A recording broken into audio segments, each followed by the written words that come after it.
বাচ্চা হওয়ার পরে রক্ত যাওয়া বন্ধ হলে কতদিন পরে নামাজ শুরু করা যাবে?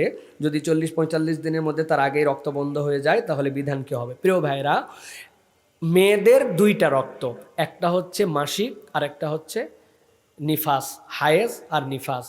হায়েজের মুদ্দাত সর্বনিম্ন 10 দিন, সর্বোচ্চ 10 দিন, সর্বোচ্চ 10 দিন।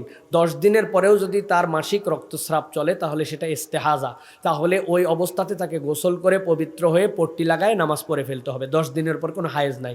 আর নিফাস সন্তান হওয়ার পরে যেটা, ওটা 40 দিন। 40 দিনের পরে যদি মহিলার রক্ত তারপরেও আসে, ওটা নিফাস থাকবে না, তখন ইস্তেহাজা হয়ে যাবে। তখন 40 দিন তার লিমিট পার হয়ে গেলে এরপরে তিনি গোসল করে পট্টি বেঁধে সালাত আদায় করতে শুরু করবেন। এটা হচ্ছে তার সর্বোচ্চ পরিধি। সুতরাং 40-45 না, 40 দিন সর্বোচ্চ, এর উপরে আর কোনো নিফাস নাই, বাচ্চা হওয়ার পরে রক্ত নাই। সুতরাং যদি এরকম হয়, আপনি ডাক্তার দেখান, প্রেসক্রিপশন নেন, কিন্তু আপনি এরপরে ফরজ গোসল আদায় করে আপনি আপনার লজ্জাস্থানে আবৃত করে পোশাক, লজ্জাস্থানের পোশাক পরে আপনি এরপর থেকে ফরজ সালাত আপনাকে আদায় করতে হবে। ফরজ রোজা হয়ে গেলে আপনাকে ফরজ রোজা আদায় করতে হবে।